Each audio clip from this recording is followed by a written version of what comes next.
حضور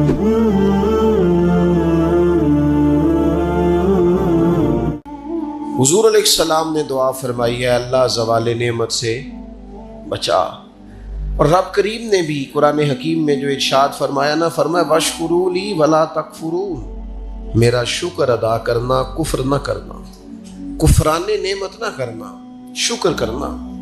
نعمت انسان کو ملتی ہے، لیکن کچھ لوگ اس نعمت کے بارے میں فتنے اور آزمائش کا شکار ہو جاتے ہیں۔ بڑا بڑا عروج لوگوں کو ملا، لیکن وہ سنبھال نہیں پائے اپنا عروج، اس کا دفاع نہیں کر پائے، اس سے کوئی کام نہیں لے سکے۔ اللہ تعالیٰ نے جو بلندی عطا فرمائی تھی، اس بلندی اور اس بڑی گہری چھاؤں میں لوگوں کو نفع نہیں دے سکے۔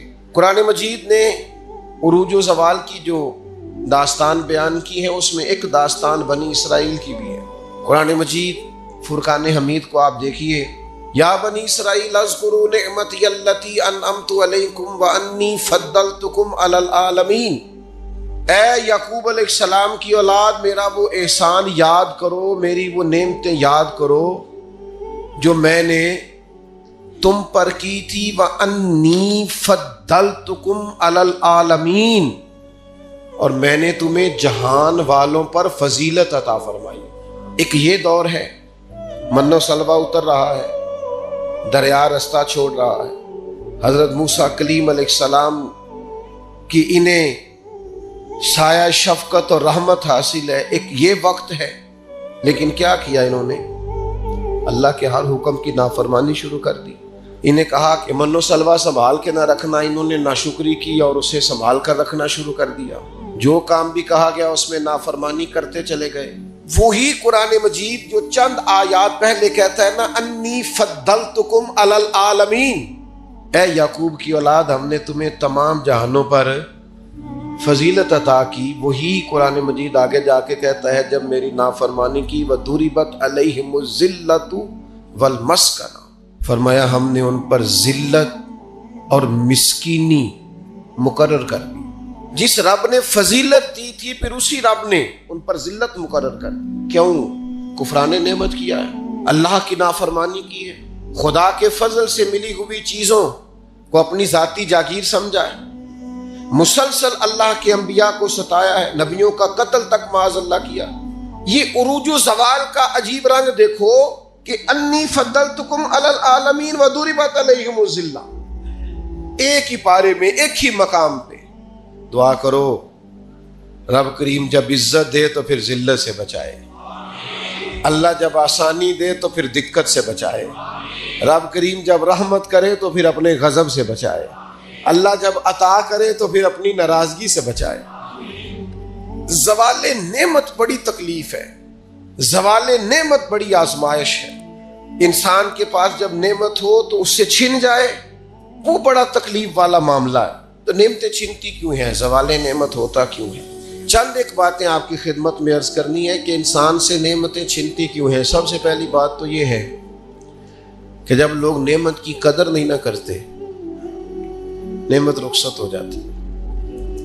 نبی کریم صلی اللہ تعالی علیہ وسلم گھر تشریف لائے تو روٹی کا ایک ٹکڑا پڑا ہوا تھا زمین پر، تو حضور نے اٹھا کے فرمایا عائشہ اس کی قدر کرو، یہ جس گھر سے ناراض ہو جائے لوٹ کر نہیں آیا کرتا۔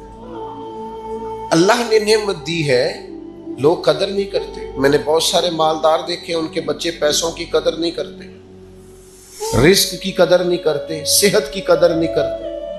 اللہ نے اگر آسانی دے دی ہے پڑھنے کی، لکھنے کی، سمجھنے کی، قدر نہیں کرتے۔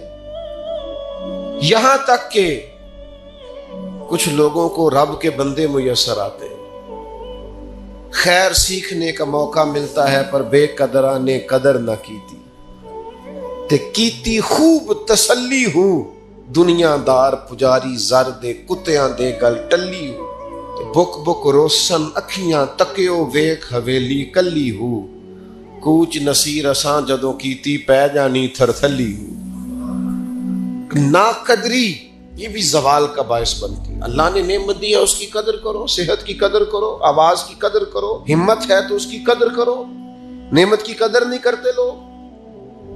پیسے سے پیار کرنا اور ہے، اللہ کے دیے ہوئے رزق کی قدر کرنا یہ اور ہے۔ ہم ناقدرے ہو جاتے، بہت ساری چیزیں ہماری بغیر محنت کے ہمیں ملی بھی ہوتی ہیں تو ہم اس کا احساس نہیں کرتے. کبھی اس جگہ کھڑے ہو کے سوچو جہاں وہ شخص کھڑا ہے جس کے پاس وہ نعمت موجود نہیں ہے. میں گاڑی میں سفر کر رہا تھا, بچہ میرے ساتھ گاڑی چلا رہا تھا, تو 2-4 دیہاتی لوگ گاڑی کے آگے وہ سڑک پہ کھڑے تھے, تو اب سمجھ نہیں آ رہی تھی کہ یہ آگے کی طرف جانا چاہ رہے ہیں کہ پیچھے کی طرف آنا چاہ رہے ہیں. تو اس بچے نے سخت لفظ کہے کہ یار حد ہو گئی ہے, لوگوں کو سڑک کراس کرنے کی بھی عقل نہیں. میں نے کہا پتر یہ مقام شکر تھا,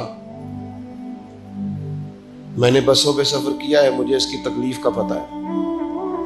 آپ کے نیچے گاڑی ہے اور آپ کو صرف 2 منٹ رکنا ہے کہ یہ گزر جائیں اور آپ اسی پر ہی پریشان ہیں.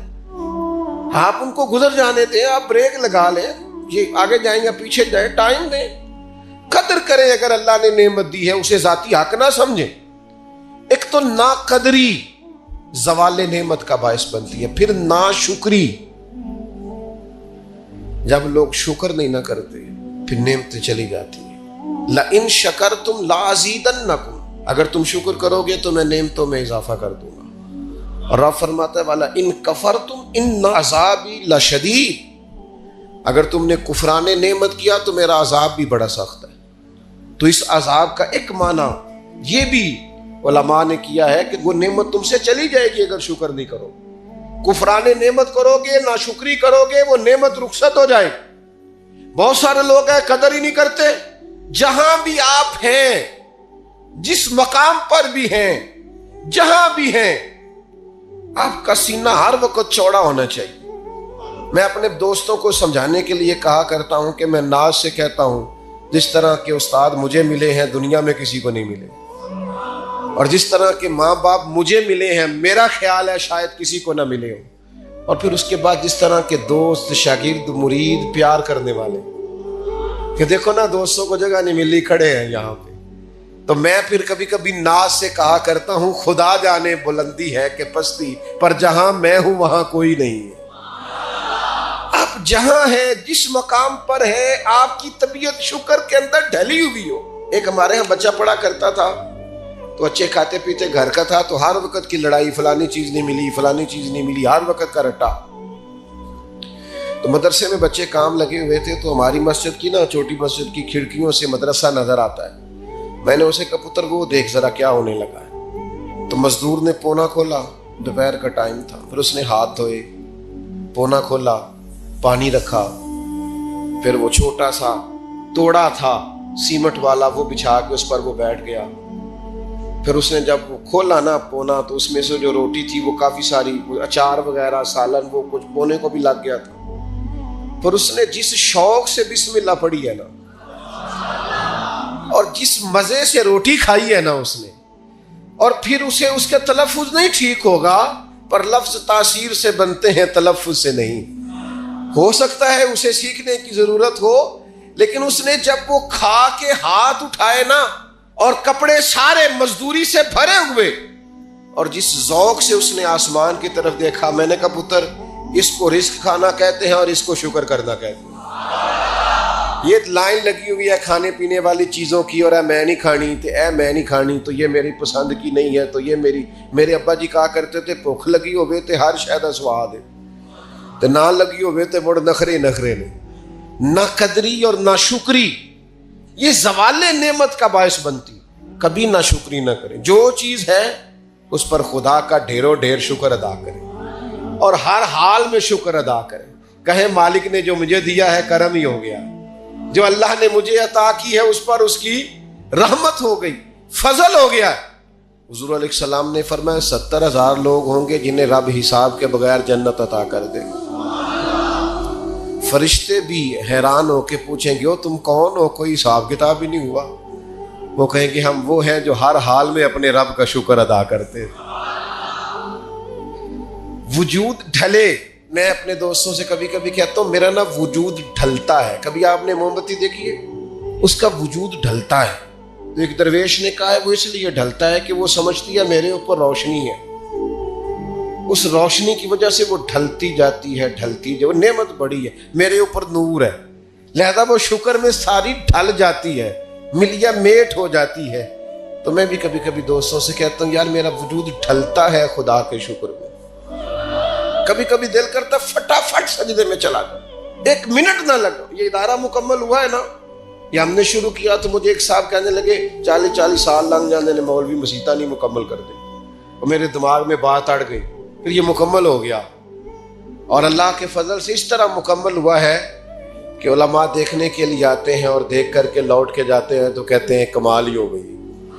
تو میں کہتا ہوں خدا جانے بلندی ہے کہ پستی، پر جہاں میں ہوں وہاں شکر کریں، زندگی میں شکر کا مزاج پیدا کریں، شکر کی، اور ہر حال میں کریں۔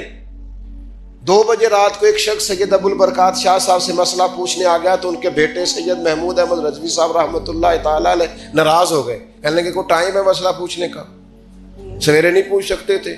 تو سید صاحب تھے نا، کہنے لگے محمود شکر نہیں ادا کرتے، کوئی اللہ کے رسول کے دین کی بات پوچھنے آیا، آپ مقام شکر پہ کھڑے ہو نا تو آپ کو زندگی سکون میں ملے گی۔ تیسری بات جس سے نعمتیں چلی جاتی ہیں وہ تکبر ہے۔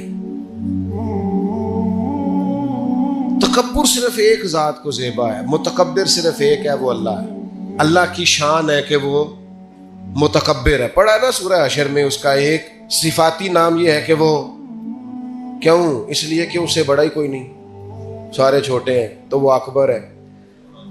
تو ہم سے تو بڑے ہی بڑے ہیں نا، بلکہ میرے جیسے بندے سے تو سارے ہی بڑے ہیں نا۔ اب کرنا کیا ہے؟ عاجزی۔ نعمتیں ملے تو بندے میں عاجزی آئے، وہ یہ نہ کہتا پھر شکر ہے جی اللہ کا بڑا فضل ہے جی 300 بندے کو رمضان میں راشن بانٹتا ہوں، شکر ہے اللہ کا جی غریبوں کی مدد کرتا ہوں، میں نے جی ساری زندگی بہن بھائیوں کا بڑا، یہ شکر نہیں کر رہے آپ، یہ آپ بڑھوتری بیان کر رہے ہیں، تکبر نہیں۔ پھر سارے لوگ ہیں جن کے پاس پیسہ آیا رویہ بدل گیا، اقتدار آیا رویہ بدل گیا، 4 دن تازگی آئی رویہ بدل گیا، حالات بدل گئے۔ اگر آپ ناراض نہ ہوں تو جب تک دکھ تھے تسبیح بھی چل رہی تھی، جب تک تکلیف تھی سجدے بھی ہو رہے تھے، آسانی ہوئی ہے تو سب بھول گئے، یاد ہی نہیں رہا۔ میرے عزیزو یاد رکھنا کہ تکبر نہیں، اللہ کی نعمت پر کبھی تکبر نہیں، ہمیشہ عاجزی، جھک جانا۔ بڑی سادی مثال ہے اور سب کو یاد ہے، درخت کو پھل لگ جائے تو ٹہنیاں جھک جاتی ہیں، اور جھکنے کا مطلب یہ ہوتا ہے کہ پھل لگا ہوا ہے، اور اگر درخت کھڑا ہو ٹہنیاں بھی کھڑی ہوں اکڑی ہوئی ہوں تو اس کا مطلب یہ ہے کہ پھل کوئی نہیں۔ جو بندہ آپ کو جھکا ہوا ملے نا، عاجزی کرتا ملے، سمجھو پھلدار ہے۔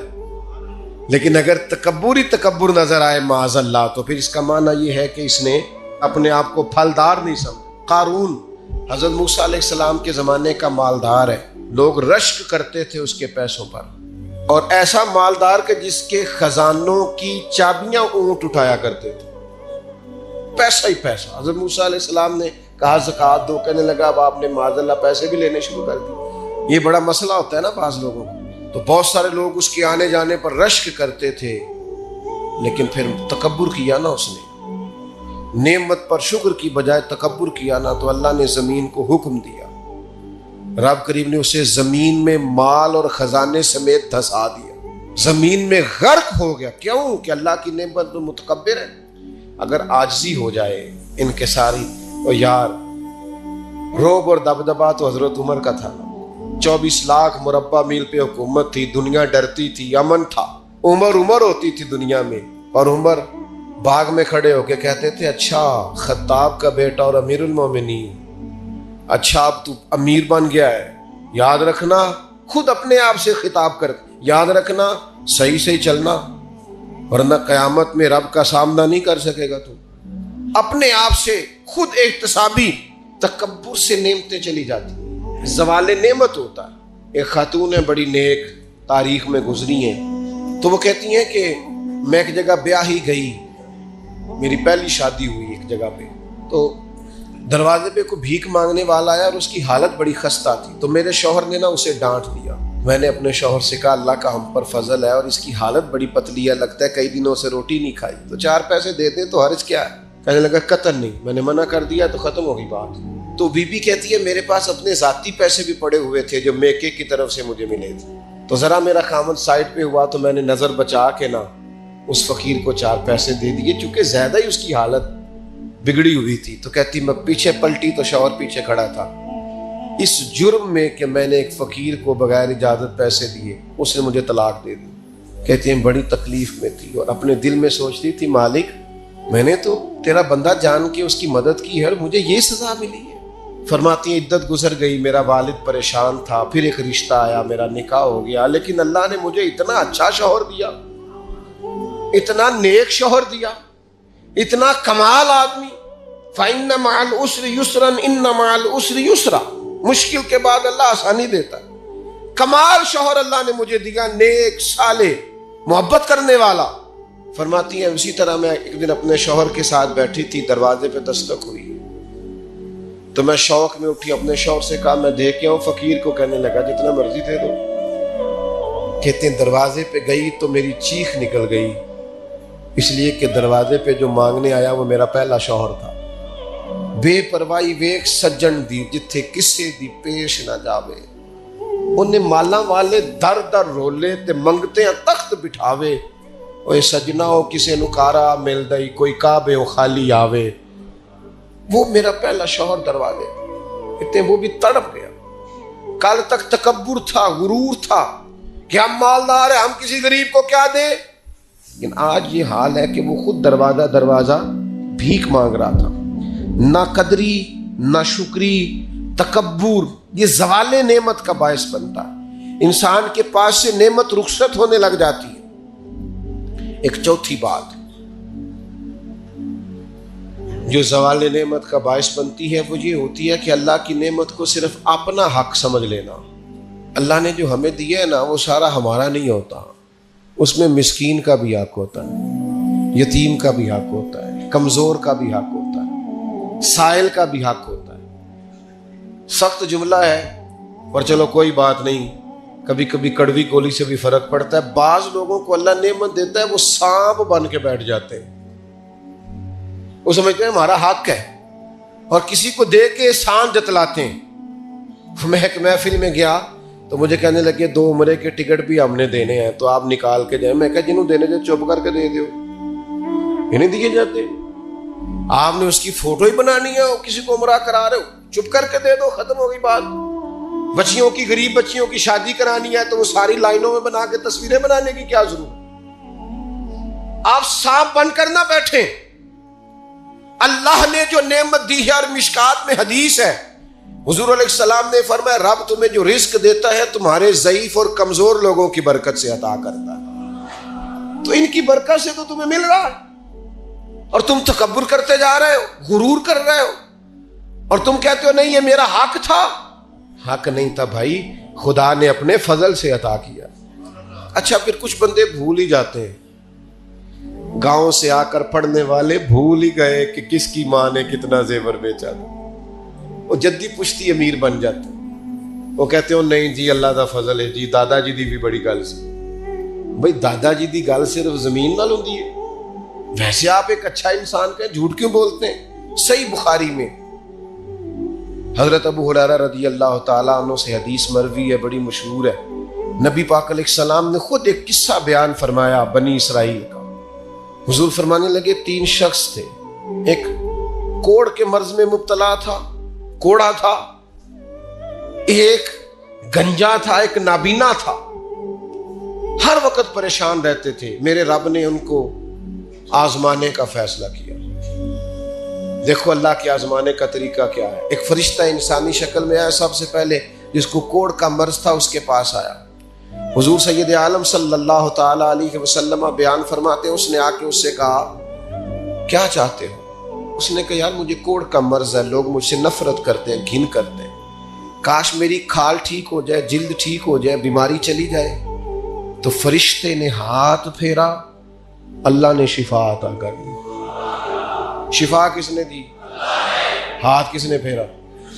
تو کوئی عرض نہیں، اگر کسی وقت کوئی بزرگ دم کر دے، ہاتھ پھیر دے تو شفا اللہ ہی دیتا ہے۔ بخاری میں موجود ہے جو روایت عرض کر رہا ہوں۔ فرشتے نے ہاتھ پھیرا، اللہ نے۔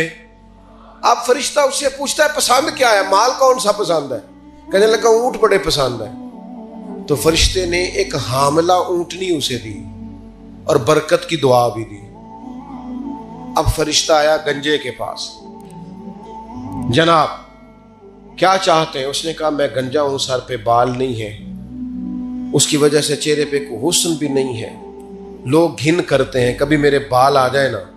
فرشتے نے ہاتھ پھیرا، بال اللہ نے عطا کیے، اس کو شفا ہو گئی۔ اب فرشتے نے اس سے کہا کہ مال کون سا پسند ہے؟ کہنے لگا گائے بڑی پسند ہے۔ فرشتے نے تو اس کو ایک حاملہ گائے دی اور برکت کی دعا بھی دی۔ اب فرشتہ اندھے کے پاس آیا، کیا چاہتے ہو؟ اس نے کہا رب نے بڑی سونی کائنات بنائی ہے پر میں دیکھ نہیں سکتا، کبھی آنکھیں مل جائیں نا تو ساری رونقیں ہی بحال ہو جائیں۔ فرشتے نے ہاتھ پھیرا، شفا۔ یاد رہے گا مسئلہ، یہ اتنا سا مسئلہ جس میں لوگ بڑی جلدی اڑ جاتے ہیں۔ فرشتے نے آنکھوں پہ ہاتھ پھیرا اور اللہ نے شفا عطا کر دی۔ فرشتے نے کہا پسند کیا ہے؟ کہا بکریاں بڑی پسند ہے۔ ایک حاملہ بکری بھی دے دی اور دعا بھی کر دی۔ اب وہ جس کو اونٹنی دی تھی حاملہ، اس کی حضور فرماتے ہیں پوری وادی اونٹوں کی بھر گئی، اور جس کو گائیں دی تھی اس کی پوری وادی گائیوں سے بھر گئی، اور جس کو بکری دی تھی پوری وادی ریوڑوں کے ریوڑ بکریوں کے تیار ہو گئے۔ اب رب نے فیصلہ کیا آزمائش کرنے کا۔ میں نے بہت پہلے کہا تھا، بات پھر دہراتا ہوں، زوال امتحان نہیں ہوتا، عروج امتحان ہوتا ہے۔ اصل تو آپ کا پتہ عروج کے دنوں میں چلتا ہے۔ اللہ نے فرشتہ بھیجا، وہی انسانی شکل میں سب سے پہلے اس کوڑ کے مرض والے کے پاس آیا، کہا یار میں مسافر ہوں، کہیں سفر پہ جانا تھا، تو اللہ کی مدد، آپ کا تعاون درکار ہوا تو سفر ہو سکتا ہے، ایک اونٹ مجھے چاہیے۔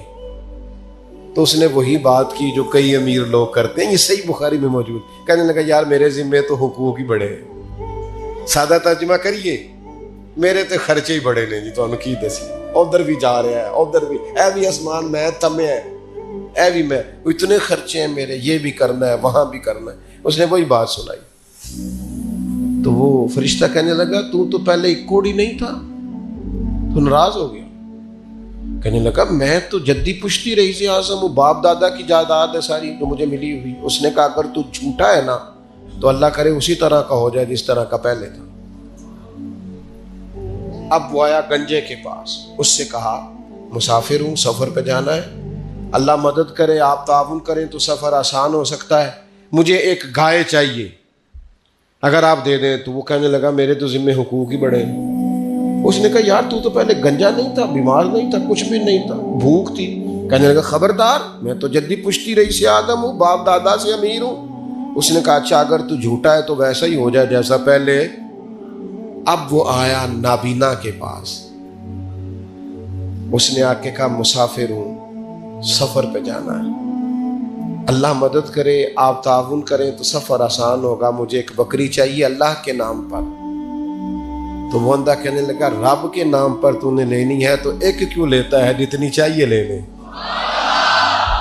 اور میں تو پہلے اندھا تھا، میں مسکین پرانا خادم، کسے در ملی نہ ٹوئی، اے تے واصف یار نے نظر جو کی تھی، تے واصف شروع سے پڑھتے ہیں، سے ثبوت نہ پوچھو میں تو، پلا نظر کرم قد ہوئی، اے میں جانا یا دل بر جانے، غیر نہ جانے کوئی، میں مسکین پرانا خادم، کسے در ملی نہ ٹوئی، اے تے واصف یار نے نظر جو کی تھی، تے واصف ہی ہوئی۔ میں تو اندھا تھا، پلے شے کوئی نہیں تھی، تو کریم نے کرم کیا، جتنی تیرا دل کرے لے جا۔ تو فرشتہ کہنے لگا امتحان کے لیے آیا تھا، ایک کی بھی ضرورت نہیں، لیکن تیرے دو دوست امتحان میں ناکام ہوئے ہیں، رب ان سے ناراض ہو گیا، تو کامیاب ہوا ہے اور اللہ تجھ سے راضی ہو گیا ہے۔ وہ دونوں جو تھے امتحان میں ناکام ہوئے تو نعمتیں چھن گئیں، صحت چھن گئی، پھر کوڑے، پھر گنجے ہو گئے۔ اس کو اللہ تبارک و تعالیٰ نے اور عطا کیا۔ زوال نعمت کب ہوتا ہے؟ جب لوگ راہ خدا میں خرچ نہیں کرتے، غریب کا، مسکین کا، لاچار کا خیال نہیں رکھتے۔ جیسے جیسے پیسے آتے جاتے ہیں ذاتی خرچے بڑھتے جاتے ہیں، ذاتی معاملات ہی بڑھتے جاتے ہیں۔ آہستہ آہستہ لوگ کہتے ہیں خود ہی آپ کو پتہ ہے نا، پھر ہمارا گھر بڑا وسیع ہے تو بڑے مسئلے ہیں، تو بڑے خرچے ہیں، تو بڑی چیزیں ہیں۔ بھائیو، زوال نعمت کے معاملے میں اپنے رب کا خوف پیدا کریں۔ اللہ سے ڈرے ہر وقت. جب تک نعمتیں نہیں نہ ہوتی تو گزارا ہو جاتا ہے، اگر ملنے کے بعد چھن جائیں تو پھر تکلیف بہت زیادہ ہوتی. تو زوال نعمت سے بچنے کے لیے تکبر سے بچیں، ناشکری سے بچیں، ناقدری سے بچیں، اور پھر صرف اپنا حق سمجھنے سے بچیں. اسے بانٹیں، عاجزی میں رہیں، شکر میں رہیں. آپ محسوس کریں گے کہ لئن شکرتم لازیدنکم، اگر شکر ادا کرو گے تو میں نعمتوں میں اضافہ کر دوں گا. نعمتیں محفوظ بھی ہو جائیں گی، ان میں اضافہ بھی ہوگا. ہر وقت نبی کریم شکر ادا کرتے، ہر وقت صحابہ اور اہل بیت مقام شکر پر فائز رہتے.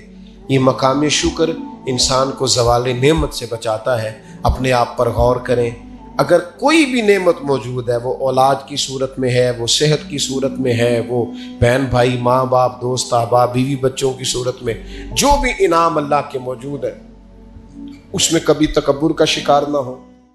اپنا معاملہ رب کریم کے ساتھ، ہماری سوچیں کس طرح کی ہیں، ہمارے اندر ماحول کس طرح کا ہے. وہ چونکہ دلوں کے حال جانتا ہے، اور نبی پاک صلی اللہ علیہ وسلم نے فرمایا نہ تمہاری جیبیں دیکھتا ہے نہ تمہارے چہرے دیکھتا ہے، وہ تو جب دیکھتا ہے تمہارا دل دیکھتا ہے. اس کی کیفیت کیا ہے؟ حضرت انس بن مالک رضی اللہ تعالیٰ عنہ فرماتے ہیں، اس حدیث کو یاد رکھیے گا، حافظ منذری نے ترغیب و ترہیب میں لکھی ہے. فرماتے ہیں کہ حضرت انس بن مالک رضی اللہ تعالیٰ عنہ فرمانے لگے کہ ایک حضور کے ایک غلام، ایک صحابی بیمار تھے. تو حضور نے فرمایا انس چلو تیمارداری کرتے ہیں. کہتے ہیں حضور کے ساتھ گئے، نبی پاک صلی اللہ علیہ وسلم پہنچے. جب ہم نے اس شخص کو دیکھا تو حضرت انس کہتے ہیں ہم پریشان ہو گئے، کیونکہ ہم نے اسے بڑا صحت مند دیکھا تھا، وہ کمزور ہو گیا، وجود پر بہت سارا گوشت دیکھا تھا. اب ہم دیکھ رہے ہیں کہ وہ ہڈیاں ہی ہڈیاں رہ گئی، چہرہ بڑا بارونق تھا، اب کمزوری ہو گئی. رسول کریم تشریف لے گئے اور حضور اس کی چارپائی کے سرہانے بیٹھے، اور جب حضور نے اپنا دست مبارک اس کے بالوں میں رکھا اور نبی پاک نے دست شفقت پھیرا تو کہتے ہیں اس شخص نے آنکھیں کھولی اور حضور کا چہرہ دیکھا تو اس کی خوشی کی کوئی انتہا نہ رہی. بڑا راضی ہوا، بڑا راضی. اور حضور نے اس کے لیے دعا کی، اس دعا پر بھی اسے بڑا اطمینان قلب بھی نصیب ہوا. کہتے ہیں حضور اکثر تیمارداری فرماتے تھے، پر آج نہ حضور نے ایک نرالی، انوکھی اور انفرادی بات ارشاد فرمائی. حضور نے فرمایا تو بڑا صحت مند تھا، کمزور ہو گیا، بڑا طاقتور تھا تو ضعیف ہو گیا، ایک سوال کا جواب تو دے. یا رسول اللہ فرمائیے. تو حضور فرمانے لگے اس حالت میں جب تو شدید بیمار اور تکلیف میں، یہ بتا کہ اس وقت تیرا اپنے رب کے بارے میں گمان کیا ہے. حضرت انس کہتے ہیں پہلے حضور بیماروں سے یہ سوال نہیں پوچھتے تھے، آج پوچھا.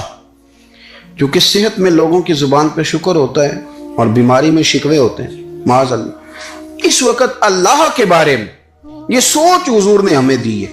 تم نے ہر وقت یہ ذہن بنانا ہے کہ یہاں رب کریم کے بارے میں کیا تصورات پل رہے ہیں، آوازیں کیا اٹھ رہی ہیں، اس وقت تیرا اللہ کے بارے میں گمان کیا ہے.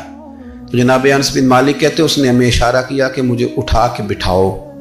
ہم نے بٹھایا تو کہتے ہیں پھر اس نے اپنی آنکھیں کھولی اور حضور کے چہرے نور پر نظر کر کے نظر جھکا لی. عرض کرتا یا رسول اللہ میں کمزور ہوں، بیمار ہوں، تکلیف میں ہوں، اٹھ نہیں سکتا، کھا نہیں سکتا، پر حضور ابھی بھی میرے دل سے آواز یہی نکلتی ہے کہ میرا رب بڑا ہی کریم ہے، میرا اللہ بڑا ہی مہربان ہے، وہ بڑا ہی معاف کرنے والا ہے، وہ اپنے بندوں سے پیار ہی بڑا کرتا ہے. آپ میری بات کو سمجھیں، کیفیت کیا ہے اور الفاظ کیا ہیں. حضور وہ مجھ سے بڑی محبت کرتا ہے، بڑے پیار والا ہے. یہ لفظ کہتے کہتے آواز بھرا گئی، آنسو نکل آئے. پھر اس نے تکلیف زیادہ محسوس کی تو وہ لیٹ گیا اور پھر اس نے حضور کے چہرے نور پہ نظر ڈالی، کلمہ پڑھا، روح ہی پرواز کر گئی. حضرت انس بن مالک فرماتے ہیں ہم اس کے گھر سے نکلے اور جب حضور اس کے کمرے سے باہر آئے تو رسول کریم نے پلٹ کر رک کر پھر پیچھے دیکھا اور فرمایا انس اگر کسی جنتی کی زیارت کرنی ہے تو میرے اس غلام کا چہرہ دیکھ لو. اس لیے کہ جن لوگوں کے نظریات رب کریم کے بارے میں اس طرح کے ہوں پھر ان کے خاتمے خیر کے ہوتے ہیں، پھر اللہ ان کے لیے جنت کے فیصلے فرماتا ہے. اپنے افکار میں، نظریات میں، سوچوں میں کوئی ضروری نہیں ہے کہ ہم لوگوں کو دو لفظ کہہ کے مطمئن کر لیں تو ہم خود ضمیر کے قیدی بن کے زندگی گزار دیں. یہ معاملہ ٹھیک نہیں، یہ صحیح نہیں چلتا. آپ اپنی قلبی واردات پر قلبی خیالات اور تصورات پر کڑی نگرانی رکھیں گے۔ آپ دیکھیں گے کہ کہاں یہ مجھے خرابی کی طرف لے کر کے جا رہا ہے، کہاں یہ بدگمانیاں پیدا کر رہا ہے، کہاں یہ خرابیاں لا رہا ہے، یہ سختی پیدا کر دے گا۔ اپنی ساری توجہ اپنے رب رسول کی جانب مائل کریں۔ جتنا آپ دائیں بائیں دیکھیں گے نا، اتنا گاڑی کے ٹکرانے کا خطرہ بڑھ جائے گا، وسوسے زیادہ آئیں گے، الجھ جائیں گے۔ اتنا زیادہ دائیں بائیں نہ دیکھیں، یہ کیا کر رہا ہے، فلانا کیا کر رہا ہے، فلانے کا یہ معاملہ کس طرح کا تھا، نہ نہ نہ، آپ توجہ اللہ کی جانب رکھیں۔ دیکھیں میرا اور میرے رب کا معاملہ ٹھیک چل رہا ہے، اللہ رسول کے ساتھ میرے معاملات ٹھیک ہیں۔ یہاں تو آپ کسی کی اصلاح کریں گے، دعوت دیں گے یا دعا کریں گے، تنقید کی تو ویسے دین میں اجازت نہیں ہے۔ آپ نے یہاں کسی کی اصلاح کرنی اور وہ درد کے ساتھ کرنی، اور یہاں کسی کے لیے دعا کرنی ہے کہ یا اللہ اس بندے پہ رحم فرمائے سے بدل دے۔ تجھے تو کہا گیا ہے کہ وَمَن يَتَوَكَّلْ عَلَى اللَّهِ، تو اپنے رب کی ذات پر بھروسہ کر، فَهُوَ حَسْبُ، وہ تیرے لیے دنیا میں بھی کافی ہو جائے گا، آخرت میں بھی کافی ہو جائے گا، وہ تیرے لیے کافی ہے تیرا رب رسول۔ تو اللہ رسول کی جانب توجہ کر۔ ہماری ساری معاملات بندوں کے ساتھ مطلب فلانے کو کیا مل رہا ہے، فلانا کدھر جا رہا ہے، فلانے کے پیسوں پہ میرا کتنا حق ہے، فلانا آگے نکل گیا، فلاں پیچھے رہ گیا، فلاں نے محبت سے نہیں دیکھا، فلاں نے یہ کر دیا، آپ ساتھ چھوڑیں۔ یہ تو ہر وقت تو ذکر آپ کو اللہ کا کرنا تھا۔ یا ایھا الذین آمنوا اذکروا اللہ ذکرا کثیرا وسبحوہ بکرۃ واسیلا، یہ جو آپ ہر وقت بندے کر رہے ہیں یہ تو آپ کو حکم ہی نہیں ہے، آپ نے تو ہر وقت اللہ اللہ کرنی تھی۔ تو جو کام کرنے کا تھا وہ چھوڑ دیا، جو نہیں کرنا چاہیے تھا اس پہ بحث شروع کر دی۔ پھر دل کے اندر مد و جزر خراب ہوتے ہیں، قلبی واردات بگڑ جاتی ہے، حسد پیدا ہوتا ہے، انسان کو لالچ پیدا ہوتا ہے، انسان حریص ہو جاتا ہے، انسان لوگوں سے عداوتیں پال لیتا ہے۔ کبھی ایسا کام نہ کریں۔ نبی پاک علیہ السلام کی پیاری زوجہ ام المومنین سیدہ عائشہ صدیقہ،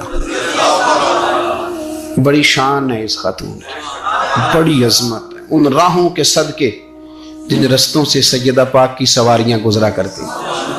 کیا درجہ اللہ نے دیا ہے سیدہ عائشہ صدیقہ کو، کہتی ہیں حضور کا وصال میری گود میں ہوا ہے۔ اور مولا علی شیر خدا فرماتے ہیں میں نے حضور کو سب سے زیادہ عائشہ صدیقہ سے پیار کرتے ہوئے دیکھا، اور عائشہ صدیقہ رضی اللہ تعالیٰ عنہ فرماتی ہیں میں نے حضور کو سب سے زیادہ فاطمہ الزہرا سے پیار کرتے دیکھا۔ یہ الگ ماحول ہے ان کا آپس میں۔ تو حضرت عائشہ صدیقہ اتنا بڑا مقام، لیکن وہ فرماتی ہیں میں نے ساری زندگی سیدہ خدیجہ الکبریٰ پہ رشک کیا۔ میں نے کہا کیا بات تھی اس خاتون کی جو وصال کر گئیں، لیکن شاید کو دن خالی جاتا ہو کہ مدینے والے ان کی وفاؤں کا ذکر نہ کرتے، شاید کوئی خالی دن جاتا۔ کہتی ہے میں نے اتنا قابل رشک ماحول نہیں دیکھا۔ ایک دن حضور گھر میں گوشت لائے اور مجھ سے فرمایا عائشہ گوشت پکاؤ، تو میں اسے صاف کرنے لگی تو حضور فرمانے لگے شوربہ ذرا زیادہ کرنا۔ تو میں نے عرض کی حضور کیا کچھ مہمان آئیں گے گھر میں؟ تو فرمایا نہیں عائشہ، مدینہ منورہ میں نا مجھے پتہ چلا ہے خدیجہ الکبریٰ کی کچھ سہیلیاں آئی ہیں، تو شوربہ بنا، میں انہیں پہنچاؤں گا، خدیجہ کی سہیلیوں کو شوربہ زیادہ پکا ذرا۔ تو حضرت عائشہ صدیقہ کہتی ہے میں نے بڑے نرم لب و لہجے میں بڑی بنا سوار کے مسجع مکفہ چن کے جملے بات کی۔ میں نے عرض کی حضور سنا ہے وہ آپ سے 15 سال عمر میں بڑی تھی، نکاح بھی پہلے ہو چکا تھا، اور بتاتے ہیں لوگ کہ بظاہر کوئی حسن و جمال بھی اس ماحول کا نہیں تھا۔ حضور اللہ نے آپ کو جوان اور خوبصورت بیویاں دی ہیں، پر میں جب بھی سنتی ہوں جناب خدیجہ کا ذکر ہی سنتی ہوں۔ میں نے رشک کے انداز میں کہا، کہتی میں بات کیا کہ خاموش ہو گئی، اور جب میں نے نظر اٹھا کے دیکھا تو حضور کی آنکھوں میں آنسو۔ نبی پاک صلی اللہ علیہ وسلم کا یہ انداز دیکھا تو میں نے کہا حضور میں رب رسول کی بارگاہ میں توبہ کرتی، اب تو رو دیے۔ تو حضور فرمانے لگے عائشہ یہاں جو بھی آیا ہے نا وہ سکھوں اور آسانیوں کے دنوں میں آیا ہے، اور خدیجہ میری ان دنوں کی ساتھی تھی جو میرے تکلیف کے دن تھے، میری آزمائشوں کی، میری پریشانیوں کی میری ساتھی تھی۔ جب لوگ مجھے تکلیف دیتے تھے میں گھر جاتا تھا تو مجھے کہتی تھی حضور آپ تو صلہ رحمی کرتے ہیں، غریبوں کا بوجھ اٹھاتے ہیں، آپ تو لوگوں کے ساتھ محبت سے پیش آتے ہیں، حضور آپ پریشان نہ ہوں، آپ کا رب آپ کو ہمیشہ عزت ہی عطا فرمائے گا۔